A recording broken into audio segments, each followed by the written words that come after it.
Hi, I'm Jamie from Barr's Bathroom Renovations. I've been doing bathroom renovations for 16 years now, specialising in bathrooms, laundries and kitchens.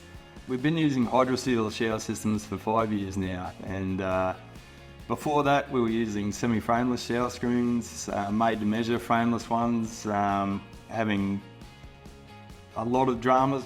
Ever since we came across HydroSeal shower systems, which was about 5 to 6 years ago now, we haven't looked back. And it's the main reason for that being is the product itself is a great product. It's easy to use, it looks the part, so it's all the 10mm glass. It looks amazing, and the biggest part of it is the way it is incorporated into the waterproofing.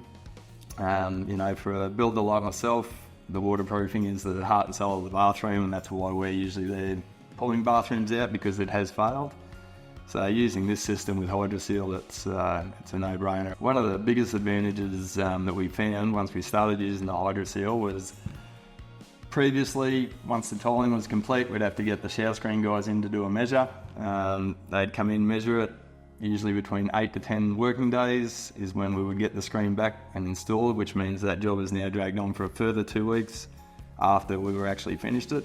From time to time, the screens wouldn't fit, they were measured incorrectly or the frame was cut incorrectly, so which meant back to the factory again, they're going to recut the glass. It's not a fast process, that'd be another week, and when you're trying to deal with owners, trying to explain to them why this has happened, it starts to make us look pretty amateur. So one of the biggest, advantages we have is as soon as we've finished the tiling and the room's ready, the shower screen's straight in, the job is finished. On the day we finish, which is just amazing. It's an amazing product for that. And it's completely changed the way we can turn bathrooms around nice and quick. If the waterproofing rules the way they are now, which is great that they're so strict under the law. But with the HydroSeal, they've got the vertical water stop, which runs up the wall, which completely encompasses all the water, stays inside the shower. There's no chance at all that any water can get outside it, which is. From doing bathrooms for as long as I have and what I've seen, it's just, you wouldn't use anything else once you've seen it, so definitely recommend it.